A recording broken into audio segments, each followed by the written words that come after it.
Muito boa noite, bem-vindos a mais um episódio do nosso Fala Campeão, talk show aqui da Rede 98.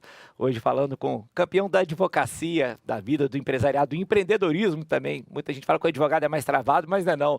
Meu querido amigo Marcelo Tostes, conselheiro federal da OAB também, que tem feito e desenvolvido uma gama de atividades, incluindo o evento também. A gente vai falar um pouquinho do Manga Larga aqui, que a gente gosta, que tá rolando agora, mas é claro, né, Marcelo, que eu quero que você conte para todo mundo que nos assiste aqui essa sua história aí de desenvolvimento dentro da advocacia, atingindo o patamar que você atingiu aí e como que você vê o mundo para frente, inovação, tudo que pode acontecer na nossa área. Sei que você está até ficando mais em São Paulo atualmente, né? Então o tempo é escasso e agradeço você ter aceitado estar aqui com a gente, nos doando aí uma hora do seu tempo para com certeza ensinar muita coisa para quem está assistindo a gente. Obrigado. Um grande prazer, Sérgio. Falo que comecei minha vida dando aula aos 23 anos, então todo professor gosta de falar, né? Isso é ótimo, eu também. E se deixar, então a gente vai passar o dia inteiro falando. Vambora. A advocacia para mim é uma grande paixão, né? Então comecei meu escritório com 27 anos, sem nada, né? Eu brinco que tinha R$500 no bolso e faltava 2 meses para eu casar. Então, mas e antes disso, mas por que você foi para advocacia então? Você não tinha referência na família ainda? Não, tinha meu avô, foi um grande advogado do interior de Minas. Meu bisavô também foi advogado. Meu avô foi presidente da OAB de Muriaé 3 vezes. Inclusive, meu avô foi presidente da OAB de Muriaé quando o avô do Sérgio Leonardo era presidente da seccional de Minas. Era presidente aqui. Exatamente. Né, e agora inverteu, né? O Sérgio, presidente da OAB de Minas, e eu, conselheiro federal. Então, ou seja, mais ou menos na mesma... Já estavam unidos pela política. Exatamente. Então, a advocacia como uma grande paixão, e eu sempre tive uma veia muito empreendedora, então acho que eu juntei as duas coisas, né? Como empreender no direito, né? Uma área que sempre foi muito tradicional, sempre foi muito fechada, principalmente há 20 anos atrás. Estou fazendo 25 anos de escritório esse ano. Com muito orgulho, a gente hoje conta com 600 pessoas no escritório. Senhora. Então, é uma grande empresa, com todos os problemas de uma grande empresa, né? Mas é uma satisfação muito grande a gente ver o escritório saindo do nada, né? E chegar entre um dos maiores escritórios do Brasil. Inspirando, né? Mas você nasceu em Muriaé? Não, eu falo que eu sou de lá, mas eu nasci em Belo Horizonte. Minha família é de lá, eu tenho uma ligação muito forte com porque eu nasci em Carangola, aquela perto. Do lado, né? Quem nasceu em Carangola também foi o Thales, né? Que é... O Thales do G4. Exatamente. O Thales, o Palinha, que jogou no São Paulo, campeão mundial, campeão da Libertadores pelo Cruzeiro. Nós somos algumas pessoas boas de Carangola, mas eu saí cedo. Aí eu falo que eu sou de Abricampo, que é a cidade do meu pai, que é onde eu frequentei mais. Mas eu adoro Carangola também, claro. O interior, a vida do interior é uma vida muito boa, né? Eu, essa semana, assisti uma palestra de um grande economista e ele falando exatamente que essa evolução, né, das grandes cidades, com toda a tecnologia, etc., hoje as pessoas estão buscando de novo a tranquilidade do interior.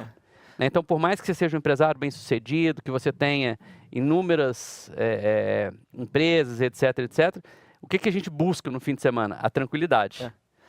E reflete nessa tendência hoje que a gente tem aqui desses grandes condomínios, as pessoas estão indo para fora, né, do centro, uma coisa que começou nos Estados Unidos há um tempo atrás, que lá eles chamam até de subúrbio, né, que as pessoas com mais poder aquisitivo iam para os subúrbios das grandes cidades, e aqui o subúrbio tinha até uma conotação pejorativa, e hoje as pessoas estão buscando isso mais para ter essa tranquilidade, né? Exatamente. Isso é muito importante. Me conta aqui, você então vem e nascido aqui, resolveu fazer direito inspirado no avô, estudou Estudei na PUC. Na PUC? Formei com 22 anos e logo um ano depois de formado, o professor Carlos Forman teve que se afastar para poder estudar fora e me chamaram então para dar aula de direito virtual. Bacana. Foi meu professor no mestrado dessa matéria, o Horman, uma figura, né? E aí, eu lembro que direito virtual em 99, né, era absolutamente nada. Então eu falava, o que é direito virtual? Então eu falava, são as relações jurídicas na internet. E aí, naquela época, para você ter uma ideia, né, a gente discutia, o estelionato pode ser cometido ou não na internet? Violação de correspondência de e-mail? Exatamente. Então, a internet era como se fosse um bicho de 7 cabeças, né? A gente não sabia se a legislação penal, principalmente, né, que tem que ser aquela legislação mais rígida, estabelecendo exatamente o ato praticado, se ela poderia ou não ser cometida em um meio virtual. Uhum. Né? Hoje não existe mais dúvida com relação a isso, a legislação é toda aplicada tanto no meio real quanto no meio virtual, mas naquela época a discussão era essa, bem assim, uma discussão bem, né, ainda... No começo. E então os questionamentos não eram só com relação a somente os crimes que ocorriam na internet, né, mas as relações. Uma assinatura virtual, né, uma assinatura digital, ela tem valor ou não? E aí eu lembro que eu falava o seguinte, olha, um contrato verbal tem valor. Por que a assinatura virtual, né, ou digital não teria valor? Não devia nem ter doutrina disso à época. Nada, não tinha absolutamente nada.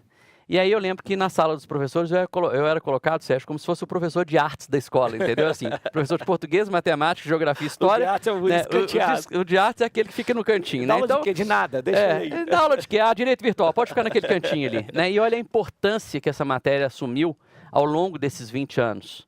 Né? Em 99 eu fiz uma palestra no STJ falando sobre processo eletrônico. E todo mundo duvidava do processo eletrônico. Eu falava, gente, vai acabar papel. E aí o ministro me perguntou à época, mas e se eu perder todos os meus processos? E a minha resposta foi a seguinte, ministro, eu não sei como vai ser a segurança do processo eletrônico, mas eu acredito que ela vai ser muito semelhante da segurança dos bancos. Nosso dinheiro não fica empilhadinho lá e à medida que você vai gastando, vai pegando o dinheiro ali, né? Não. Então tem toda uma segurança e eu acho que vai ser a mesma coisa do processo eletrônico. E é o que de fato hoje acontece.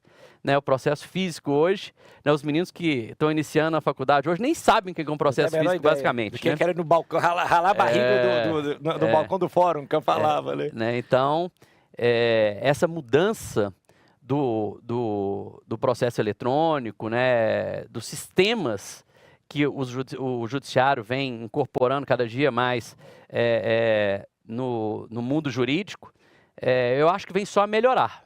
Né? E muita gente fala, e aí a gente pode até falar um pouquinho sobre inteligência artificial.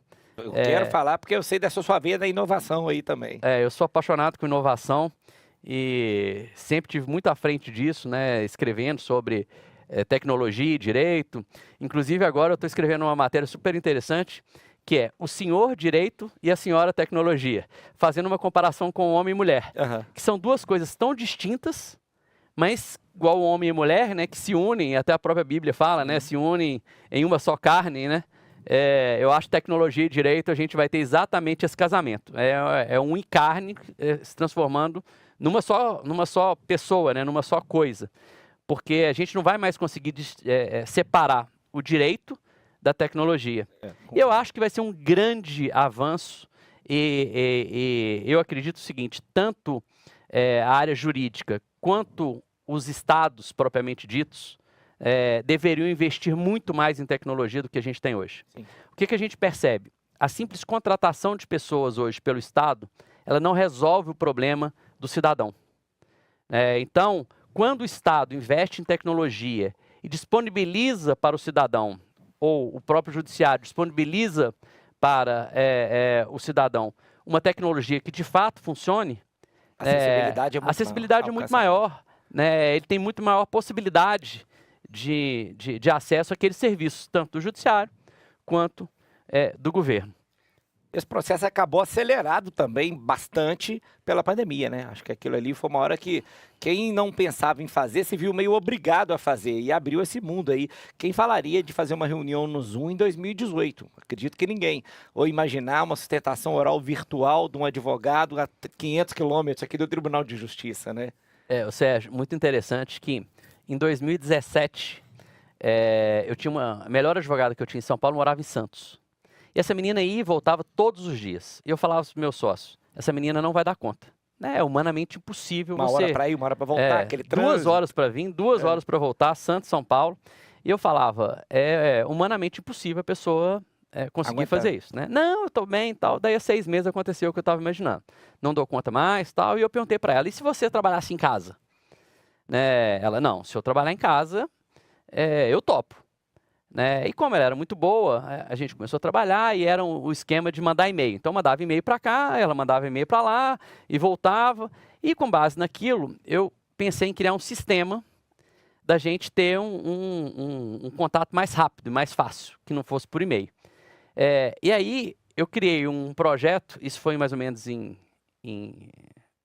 se não me engano, do 18, final de 19. 2016 ou 2017, não estou me lembrando exatamente, mas a gente, todo ano, em março, a gente tinha um encontro nacional dos sócios.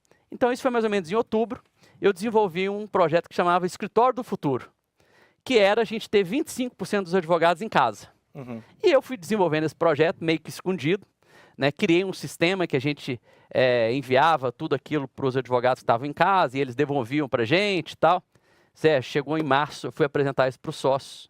Eu não tive nenhum voto favorável. Eu já ia falar, pô, nós vamos internar ele, né? Então, foi mais ou menos isso.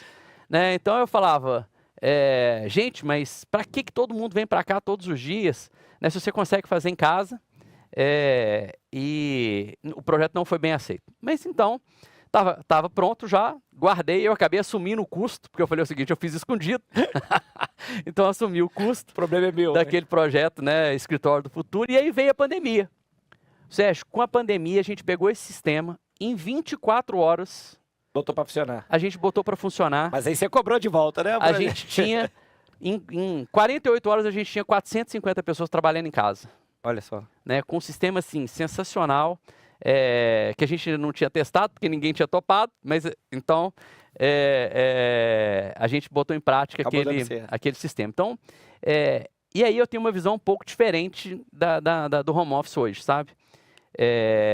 Eu vejo que o brasileiro, ele não tem uma consciência igual o estrangeiro, o americano, o europeu, de trabalhar home office. Uhum. Né, eu fico impressionado, às vezes você vai para a Europa, eu passei 4 meses agora, no ano passado lá, e o cara acorda às 7 horas da manhã, toma banho, troca de roupa, senta numa mesa, está fazendo home office. Ele está em casa trabalhando. Né? Aqui no Brasil ele está mais ou menos à disposição. Né? Então ele não está pronto, ele não tem um lugar em casa para trabalhar, muitas vezes. O cachorro latindo no fundo, o menino chorando. E muitas vezes você liga para a pessoa que está em home office, ela... Não, eu estou no aeroporto, tal, eu estou indo para um casamento. Não, peraí, então você não está de home office, você está de day off. É diferente. Né? Ah, não, mas eu estou aqui no telefone. Não, então você está disponível. Né? Mas você não está trabalhando como um dia normal de trabalho. Né? Então o que eu vejo hoje? Eu acho que a melhor opção é um trabalho misto. Uhum. Onde você também tem, se você tem aquela possibilidade de ficar um tempo em casa, onde você consegue produzir, mas você também tem o tempo no escritório onde você não perde a cultura do lugar onde você está trabalhando, onde você não perde o contato com as pessoas. A convivência é importante. A convivência. E muitas vezes, né, você está falando sobre uma determinada situação da área civil e você encontra um advogado da área trabalhista, você troca uma ideia de processo, que nenhum dos dois é o especialista, mas aquilo encaixa no seu dia a dia. Então, eu acho que esse convívio comercial ou convívio profissional, ele agrega muito à vida do profissional, principalmente daqueles que são mais novos. E você acha que foi importante essa substituição do Horman para te abrir a cabeça para a tecnologia? Isso é uma coisa que você sempre já gostou e falava, pô, um dia eu quero ter um escritório, mas quero pensar fora da caixa. Como é que despertou, ou ajudou a despertar se assumir essa cadeira? Ou é o contrário, você assumiu ela porque você já gostava disso? Eu já gostava muito de tecnologia, mas sem dúvida nenhuma, quando você começa a estudar, né, eu comecei a estudar as diretrizes europeias sobre direito virtual, né, e de lá para cá a gente vê que a Europa está sempre à frente e nós estamos a reboque do direito europeu, principalmente do que se fala de tecnologia, por exemplo, a LGPD. Né, a nossa lei é bem parecida com a legislação europeia. Agora, a regulamentação da inteligência artificial, eu acho também a gente vai ter uma legislação que vai se basear nas diretrizes das normas europeias. E aí eu estava falando um pouquinho da inteligência artificial, e olha que interessante, nós somos um país que temos quase 100 milhões de processos. Né? Embora eu viva de processo, eu tenho quase 200 mil processos no meu escritório, né? Eu não acredito nesse volume de processos. Eu acho que um país que tem 100 milhões de processos é um país que não vai conseguir prosperar nunca. Então o que nós precisamos fazer? Simplificar o nosso judiciário, fazer com que ele se torne um judiciário mais inteligente, mais capacitado tecnologicamente, para que os juízes de fato consigam voltar a ser juízes da década de 70. E olha que interessante, com a tecnologia da inteligência artificial, onde os processos mais simples, que eu brinco, os processos de batida na traseira, ou seja, aqueles processos que a gente já sabe qual é o resultado, né, vão ser julgados por um sistema de inteligência artificial, onde os juízes vão estabelecer quais são os seus parâmetros, ou seja, então não precisa nada vir de cima, né, o próprio juiz pode estabelecer quais são os parâmetros que aquele sistema vai julgar, e nós vamos ter a disponibilidade dos juízes para julgar as causas socialmente relevantes, que é uma separação. Aliás, recentemente o ministro Alexandre de Moraes falou sobre isso, né?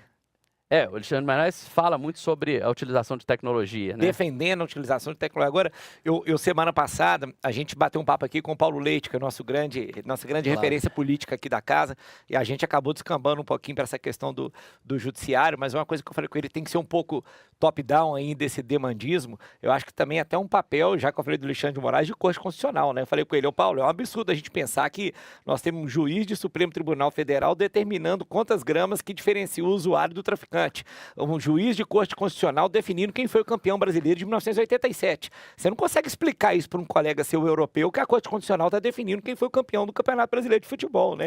Então, assim, tem que ter uma conjuntura. Embora a gente elogiou essa atitude aqui agora, eu estou falando do Supremo Tribunal Federal, de adotar a inteligência artificial, que eu também sou a favor, mas essa cultura do demandismo também tem que vir um pouco, né, de cima para baixo e falar, peraí, população, não é tudo que tem que chegar aqui desse jeito, né? E aí, o que eu acho que vai acontecer? Quando a gente tiver essas causas decididas por inteligência artificial, certamente as decisões vão ser muito mais coesas e muito mais direcionadas, né? Vamos falar assim, com uma posição mais firme, mais estabelecida, né? E aí eu acho que as pessoas vão deixar, já que elas sabem o resultado, elas vão deixar de buscar o judiciário e vão começar a buscar meios alternativos de solução de conflitos, como, por exemplo, a arbitragem, né, nos casos mais complexos, a mediação nos casos mais simples, e o judiciário, de novo, né, vai se tornar aquele judiciário que era um judiciário interessante, né? Hoje, eu acho um absurdo o CNJ estabelecer o seguinte: juiz bom é aquele que dá mais de 2.000 sentenças por mês, né? Não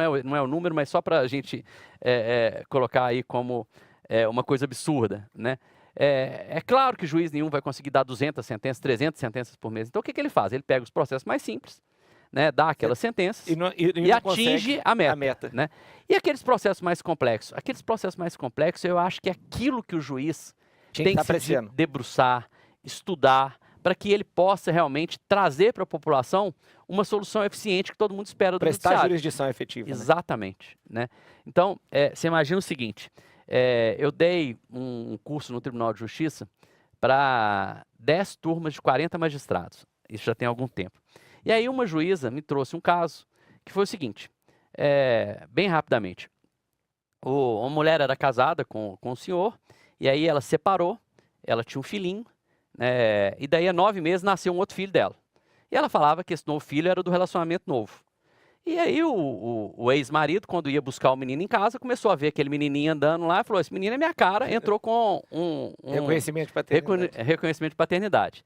Esse processo demorou, Sérgio, 4 anos, por culpa da demora do judiciário. E essa demora do judiciário, ela é muitas vezes causada por nós mesmos advogados, que entupimos o judiciário de ações simples, né, que poderiam ter um outro tipo de solução. Mas você sabe o que acontece? Até fazendo um parênteses, nós, na faculdade de Direito, nós só aprendemos que nós, advogados, podemos cobrar honorários se a gente ajuizar uma ação. O que é uma coisa completamente absurda. Né? Por que você não vai me pagar um honorário se eu resolvi o seu problema sem ajuizar uma ação? Melhor coisa do mundo. Não é? Mas o advogado acha que não. Olha, se eu entrar na justiça, eu posso cobrar mais do meu cliente. E a gente precisa de mudar um pouco essa cultura, né, aqui no Brasil, para que a gente, então, tenha uma solução de conflitos mediada até mesmo pelo próprio advogado, sem uma interferência do judiciário. Mas voltando, né, ao caso lá da senhora.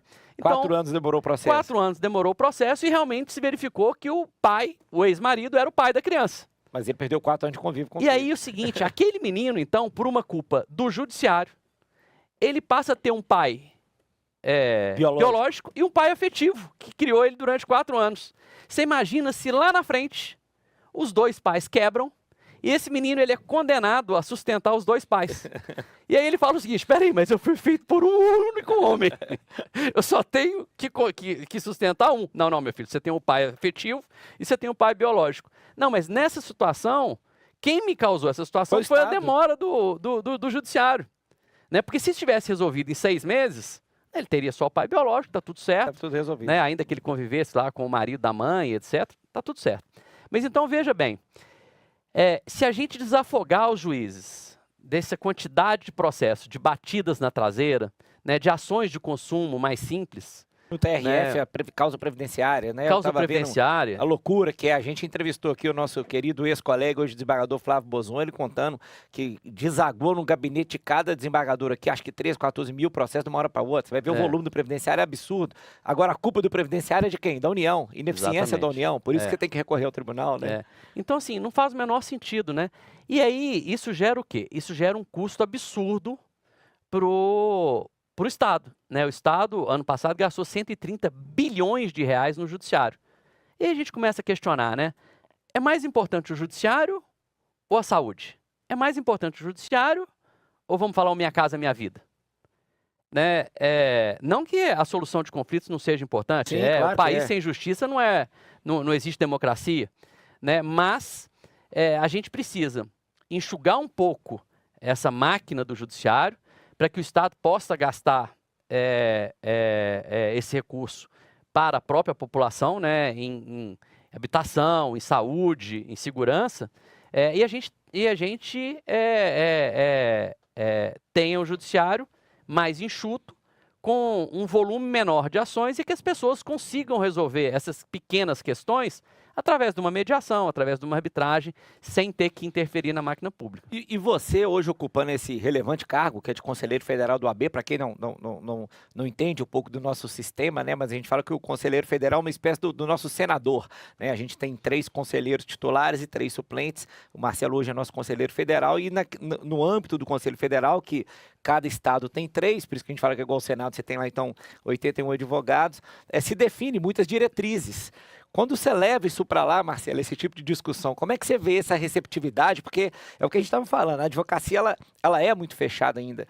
Quando eu conto para as pessoas que há 5, 6 anos atrás você não podia receber honorários em cartão de crédito, ninguém acredita. Você não pode fazer publicidade. O que você falou, você tem 600 colaboradores, você não pode fazer publicidade. Né? Quando você leva esse tipo de discussão hoje para esse âmbito, para esse seio aí da tomada de atenção da advocacia, o que você sente? As pessoas estão pensando igual você, ainda tem resistência, tem que trabalhar muito. Como é que está esse dia a dia lá? Ô Sérgio, eu estou aqui de calça jeans sem gravata.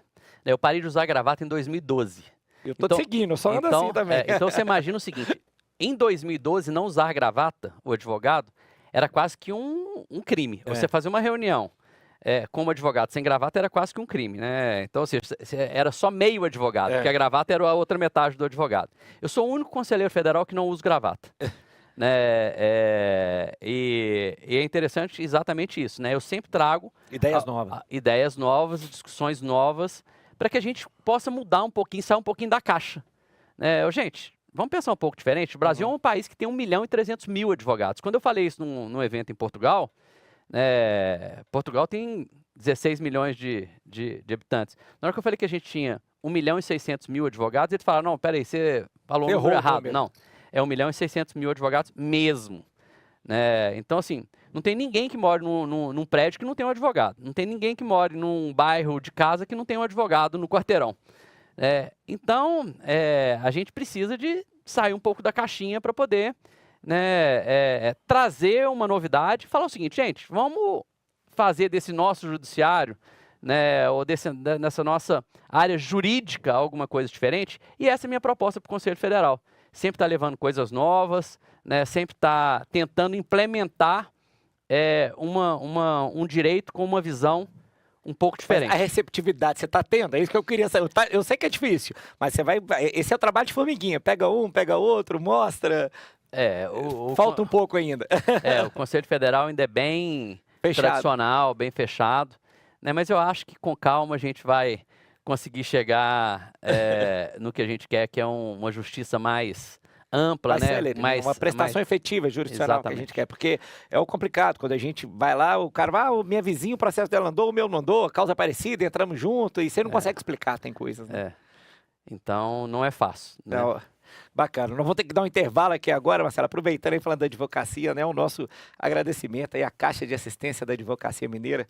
Você, advogado, advogada, que não conhece ainda os seus benefícios, vai lá na caamg.org.br para poder ver tudo. A gente vai dar um break rapidinho, já já a gente volta, que ele tem muita história para contar para a gente. Eu quero que você conte essa história de como administrar um escritório de 600 pessoas hoje, que não é uma coisa tão fácil. A gente volta já já, fique aí.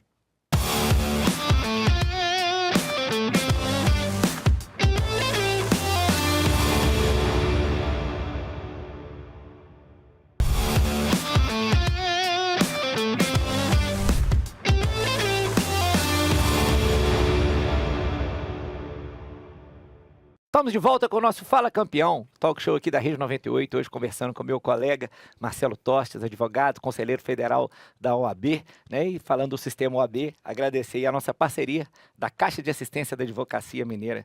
Entre lá no caamg.org.br para você, advogado, advogada, estagiário, estagiária. A gente sabe o tanto que muitos precisam, né? Podem saber todos os seus benefícios. Porque você falando esse número aí, Marcelo, 1.600.000 advogados no Brasil, aqui em Minas, acho que mais de 150 mil, todo mundo acha que é glamour. Pouca gente sabe o tanto que para chegar na ponta da advocacia, a gente que roda, você rodou muito em campanha, vai rodar ainda mais agora, né? O tanto de dificuldade que existe na profissão, né? Aviltamento dos honorários, muita coisa, é muita briga que tem que ter para evoluir ainda, né? Eu falo que constantemente, às vezes pego um Uber e tal, pergunto, pô, formei em Direito, né? E não tem um espaço hoje dentro da advocacia. Então, acho que a gente ter esse suporte, tanto da UAB, a gente entrevistou aqui o Gustavo Chalfon, presidente da Caixa de Assistência, e ele contando tanto que esse suporte é fundamental para a gente manter a advocacia, né? O Gustavo, ele deu também a gente está falando de inovação, né? Ele deu uma modernizada na Caixa. A Caixa hoje tem proporcionado, principalmente a advocacia do interior, acho que até mesmo pelo Gustavo ser um advogado do interior, né? Também saiu do zero, né? Embora o pai dele seja advogado, tivesse um escritório pequeno em Varginha. O patamar que ele chegou é outro. Então, ou seja, mas eu acho que a importância desse advogado, que é o advogado do interior, quando ele vem para a capital, ele sente a dificuldade que é a advocacia do interior. Com toda essa tecnologia, eu falo que cada vez mais está diminuindo essa diferença entre o advogado da capital e o advogado do interior. Então, se o advogado do interior ele tiver essa proatividade, essa vontade de estudar, de entender tecnologia, né, de se dedicar ao que está acontecendo, ele vai se equiparar ao advogado da capital. É o que aconteceu com o Chalfon. E eu acho que isso fez com que ele fizesse da Caixa um instrumento para que o advogado do interior pudesse ter todas essas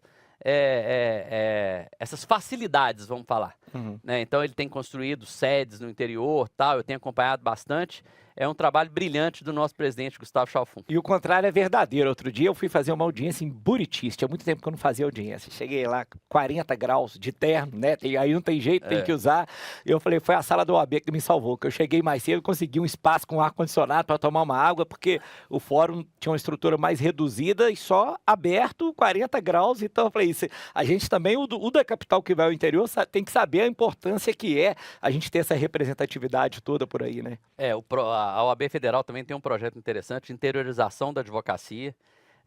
E eu acho, Sérgio, que isso não deveria acontecer só na advocacia, né, só no judiciário, mas também nos governos. A importância do governo levar os hospitais para o interior. Ainda mais Minas, né? 853 municípios, Exatamente. uma malha viária péssima, né? Então, acho que isso aí é fundamental. Né? Então, você pega o norte de Minas, né?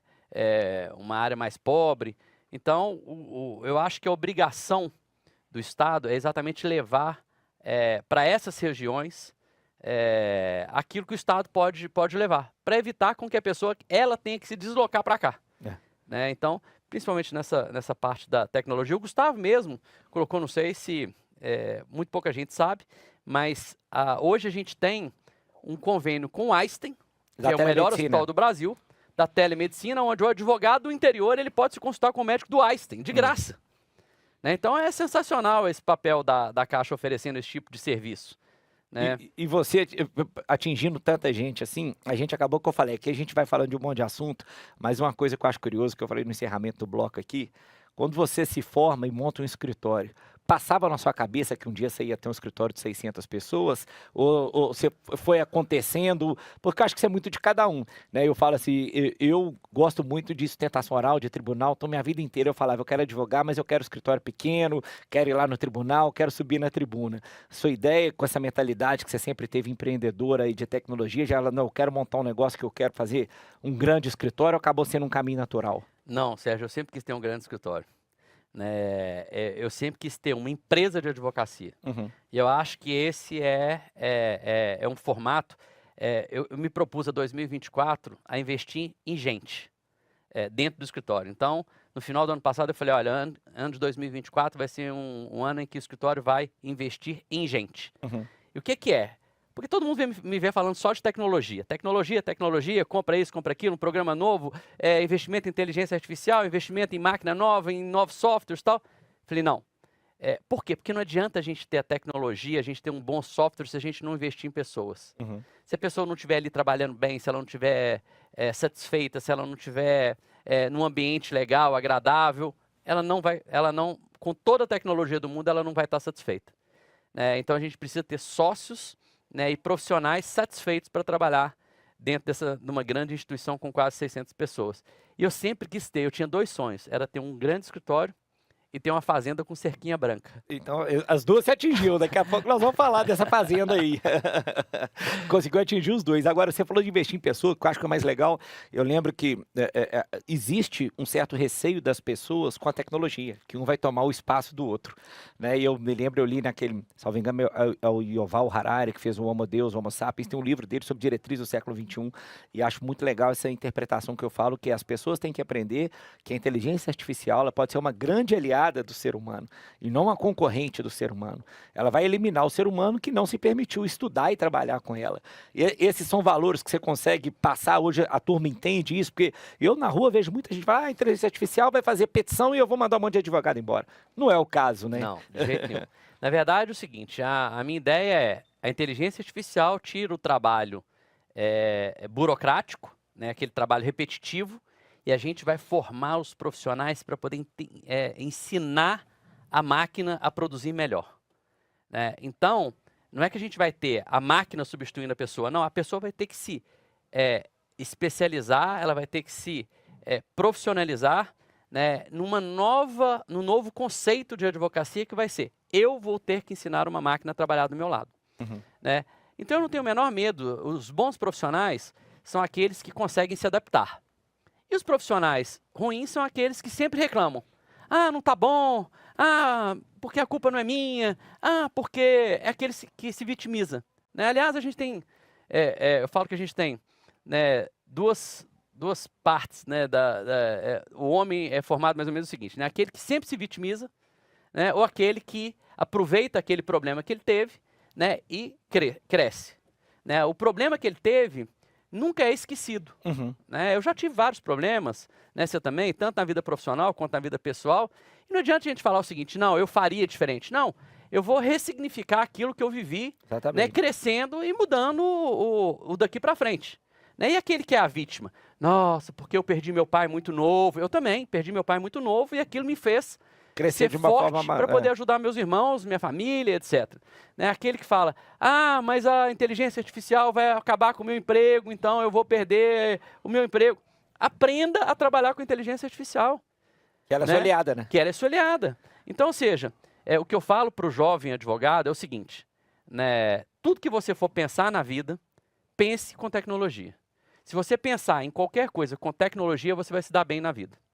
Né? Por quê? Porque o mundo hoje é tecnologia mais alguma coisa. Sem dúvida. Né? Na medicina é tecnologia mais alguma coisa. Se você pegar, por exemplo, né, a área médica de radiologia, por exemplo, né, a gente chegava no hospital, tirava o raio-x, saía aquele filme preto, né, do seu braço lá, do raio-x, levava para o médico dava um laudo, daí a 5 dias você voltava para buscar o laudo. Não, a gente vai entrar hoje numa tomografia, no equipamento de uma tomografia ou ressonância, né, ali mesmo vai ser impresso lá o laudo. Né, ou seja, então, aquele profissional radiologista vai acabar? Não, ele vai modificar.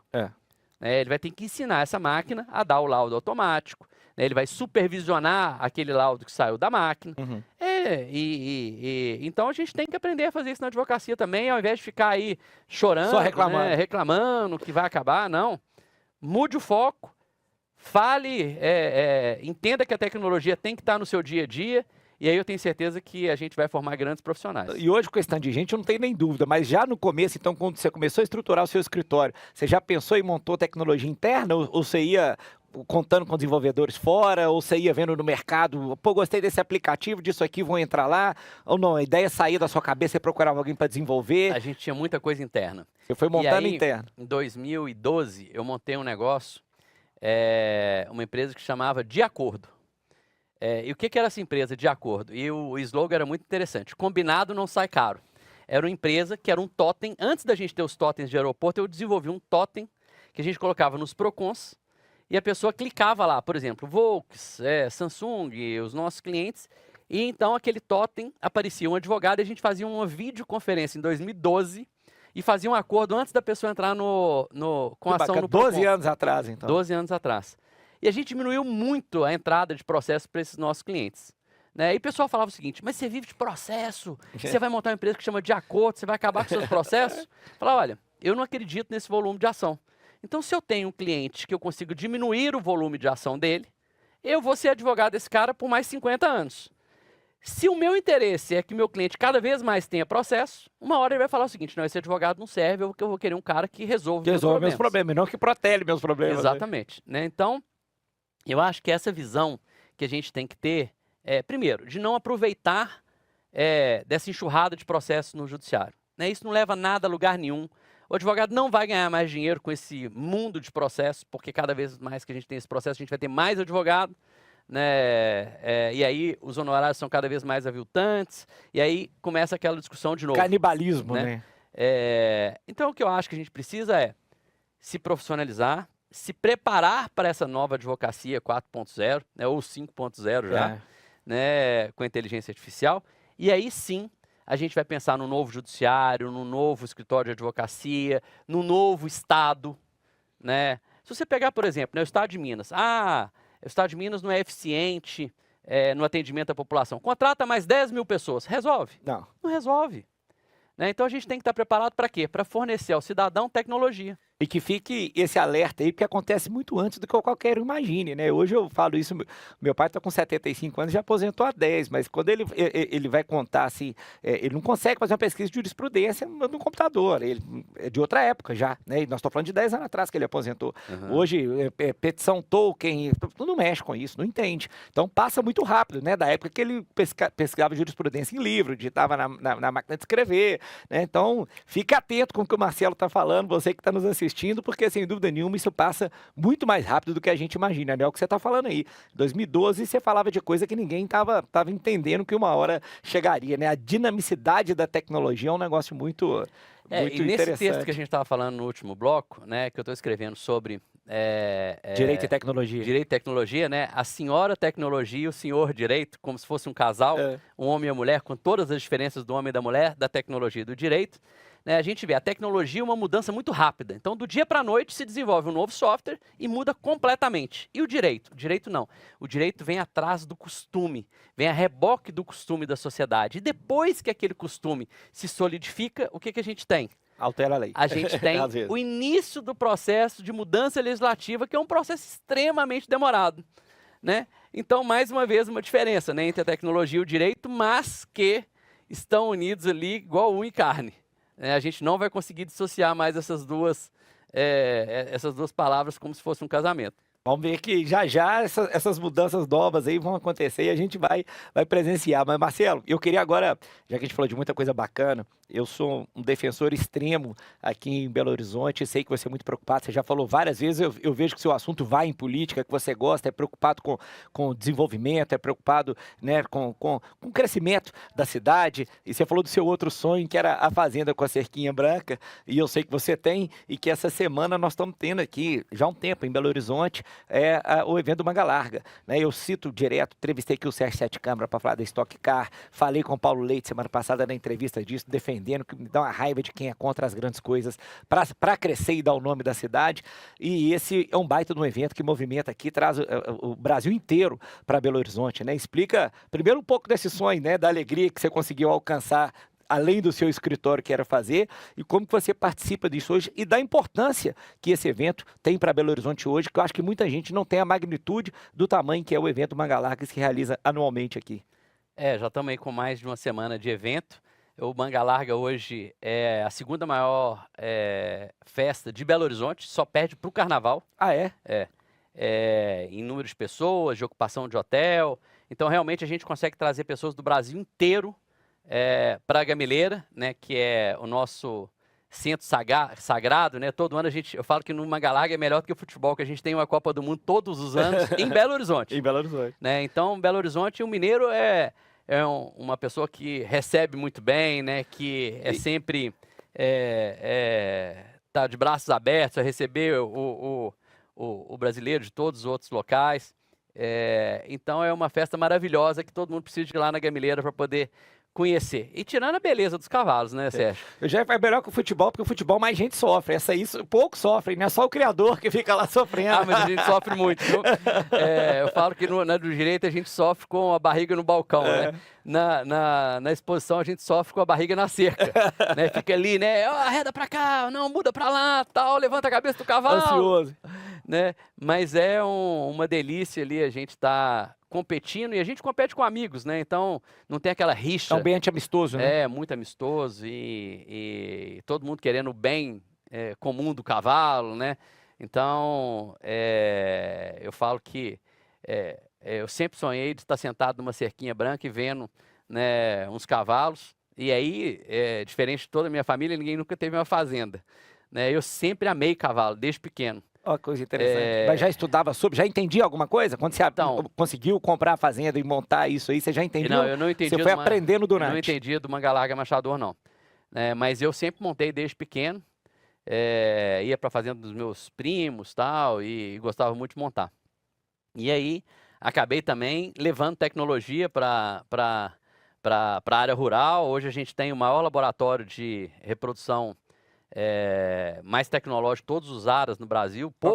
Poucas universidades federais têm os equipamentos que a gente tem no ARAS. Então, ou seja, sempre focado em tecnologia e organização, né? Se você for no meu ARAS lá, você não acha um prego no chão, você não acha, dentro da veterinária, você não acha um cabelo no chão.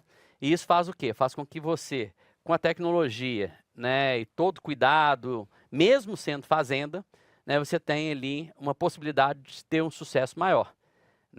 Então eu sempre prego e sempre fiz isso, né? Em todos os meus empreendimentos tem mineração, tem loteamento, tem outras coisas também, mas sempre com tecnologia.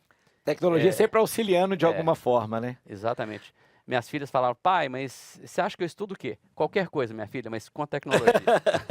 O que a gente vê em muito lugar, você falou do Thales aí, eu já fiz o G4 lá e vejo outros cursos desses, é o que muita gente fala hoje, é fundamental você ter, uns discutem até que nem precisaria da faculdade, eu discordo um pouco, acho que é importante você ter algum tipo, mas o tanto que esses cursos à parte são legais para te fazer crescer, né? Eu fiz um curso, por exemplo, de gestão de negócio na Disney, fiquei uma semana lá, achei um negócio fora da curva, acho que aquilo ali equivale, na minha opinião, uns 2 semestres de faculdade de administração, você viver a coisa ali em loco de uma forma diferente, com base em experiências que deram certo, né? Então, é isso que você falou, você junta tecnologia com outras áreas, isso tudo é importante para sair daquela, já que a gente está falando de cavalo, né? Daquela visão que só com o tapa-olho ali, olhando só para aquilo ali e não conseguindo expandir a mentalidade, né?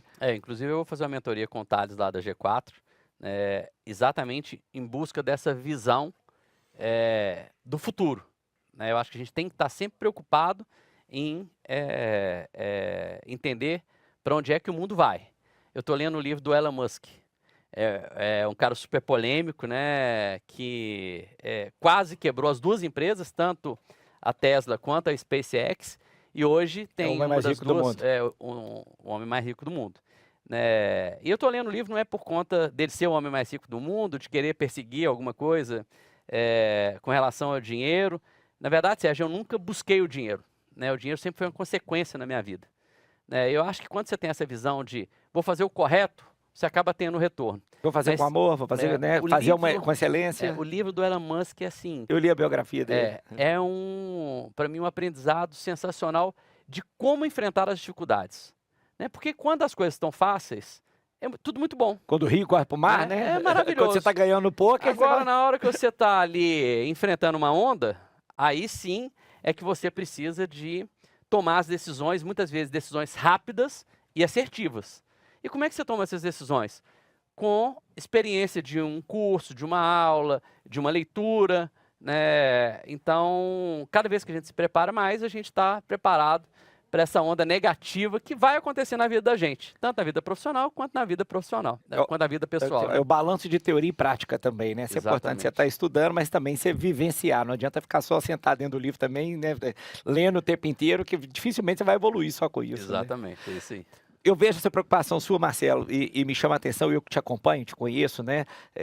Me chamou muita atenção agora isso, essa sua inquietude, igual você falou, eu nunca corri atrás do dinheiro, e ele chegou, graças a Deus, mas você também sempre se preocupa com os outros. E me chamou a atenção a cruzada que você fez recente, quem não sabe disso, eu queria que você contasse, diante dos desastres que aconteceram no Rio Grande do Sul, o que você, igual você falou, com diversas empresas, com um escritório desse tamanho, imagino, se somar tudo, provavelmente mais de 1.000 colaboradores você deve ter no total, que você praticamente abriu mão de tudo para ser solícito, para ser solidário, né? Então, Sérgio, o negócio foi... Eu falo, como tudo na minha vida vai acontecendo igual uma bola de neve. Começou pequenininho, eu estava fazendo na semana da enchente lá no sul, estava fazendo um leilão na fazenda. E aí eu tive uma ideia de doar 5 coberturas e nessas doações a gente começou a arrecadar um dinheiro ali no próprio leilão. E aí eu recebi uns outros telefonemas. Não, Tocha, também eu quero doar. Tal, para onde você vai mandar? E eu falava, não sei para onde eu vou mandar. E aí eu fui recebendo, recebi em 3 dias 100 mil reais de doações. E aí eu falei, não, agora eu vou fazer um Pix. Né? E aí publiquei o Pix e recebi mais 100 mil reais e mais 50 mil reais, ou seja, já tinha 250 mil reais de doações. Isso assim, por causa do leilão ali. E aí eu peguei e falei o seguinte, eu não vou mandar esse dinheiro para ninguém, eu vou lá. E aí resolvi então ir e mandei o helicóptero, peguei a carreta da fazenda, que tem um quarto para os funcionários e tal, mandei a carreta também e falei, vou encontrar com vocês lá em Porto Alegre. E aí... acabei então, a gente parou no meio do caminho, eu fui. Então foi um negócio completamente impensado, né? Não foi nada combinado. Eu resolvi ir de um dia para o outro, cheguei lá no sul, Sérgio, com a carreta e com o helicóptero e era para ficar 2 dias. A carreta você carregou de coisa? Você conseguiu pegar doações e tal? A gente comprou tudo, eu comprei 1.500 colchões, 2.000 cobertores, a gente fez uma carga só de produto para mulheres, com roupas íntimas, pente, shampoo, espelho, né? Para a mulher que perdeu tudo, ela ter pelo menos um mínimo de dignidade. Uhum. Né? Então a gente levou 14 carretas, né? Ao longo do período que eu fiquei lá, né? 7 dias, eu fiquei 7 dias lá. Direto. Mas na primeira noite, eu esqueci de comprar o controle do ar-condicionado do caminhão, né? Que tem um quarto com banheiro e tal. E eu passei o maior frio da minha vida. E eu ficaria só 2 dias. E eu falei o seguinte, eu não posso voltar. Eu tenho obrigação de ficar aqui. Porque se eu tô passando aqui, imagina quem tá na rua. Exatamente. Então eu estava com 2 cobertores da doação dentro do caminhão e precisava de fazer algo mais, né? E aí liguei para alguns amigos e falei o seguinte, olha, eu preciso de mais 1.000 colchões, mais 2.000 cobertores e todo mundo foi me ajudando. No final das contas eu fiquei 7 dias lá. Direto. E vou te falar que a sensação que você teve profissional na Disney foi a mesma sensação que eu tive pessoal no Rio Grande do Sul. Porque você deve ter visto coisas que você não consegue descrever, né? Sérgio, que é diferente você sentir estado que você vê na televisão, né? Primeiro um frio terrível, né? Depois, assim, eu fiquei ao lado de um abrigo com 300 pessoas e uma das coisas que mais me emocionou foi uma noite, um pessoal de uma igreja evangélica, eles... cantando, né, para alegar um pouco a vida lá daquelas pessoas, eu tenho certeza que vai dar certo. Então a pessoa com uma roupa do corpo, um colchão e uma coberta, cantando... No frio, cantando o seguinte, vai dar certo. Né, e aquilo ali para mim foi um aprendizado assim, que toda dificuldade que eu tenho eu vou lembrar pro resto da minha vida. Que nada é igual ao que você viu aquilo passar, né? Que tudo tem que dar certo. E eu sei, foi bacana você ter ido, porque o que muita gente começou a falar depois é como que pode existir mente perversa desse jeito, mas o tanto que as coisas estavam se desviando lá, né? Exatamente. Então você está em loco para você cuidar, até porque você colocou o seu nome na frente, você passou a pedir os outros para mandar as coisas. E né? aí o que eu fiz? Né? Depois que acabou tudo, a gente acabou com um projeto na semana passada que chama Se Liga Rio Grande, e com o resto do dinheiro a gente comprou 100 geladeiras, 100 tanquinhos e 100 fogões, e a gente mandou agora para lá. E quem virou meu parceiraço, que eu não conhecia, foi o Marcelo Moreno. Que ele jogou no Cruzeiro. Sim, sim. É um cara sensacional. Eu acompanhei no Instagram dele. Impressionante o tanto que esse cara trabalhou lá. Então foi ele que distribuiu de porta em porta, feito eu fiz quando estava lá. Então a gente pegava o helicóptero e levava nos lugares onde não tinha absolutamente nada. Né? Então eu acho que foi um aprendizado de vida assim, sensacional. Você rodou internamente ou você acabou parando com o caminhão no lugar? Não, porque devia ser difícil andar lá, né? Mas aí a gente recebia as doações e a gente distribuía de helicóptero, porque as estradas estavam todas interditadas. Então a gente rodou 7.000 quilômetros lá no Rio Grande do Sul de helicóptero. E mesmo assim com risco, porque às vezes tinha tempestade e tal, tempo ruim. Eu acho que eu li que o deputado aqui, o Bim, que é uma figuraça, foi de helicóptero e teve que fazer pouso forçado, né? Ele ficou menos dias lá, mas o helicóptero estava no mesmo lugar que o meu. Pois é, mas voos de risco de alguma forma também, não, né? A gente não arriscava, Sérgio, ou seja, eu tenho, eu falo que helicóptero... Não pode brincar. Não pode Só brincar. decolava a hora que estava 100% tranquilo. Exatamente. Mas deve acontecer de você decolar, chegar, opa, agora não pode, você tem que ficar no lugar. Nossa. Mas assim, eu fui em cada lugar que realmente dava dó, medo e uma falta de estrutura do Estado sem fim.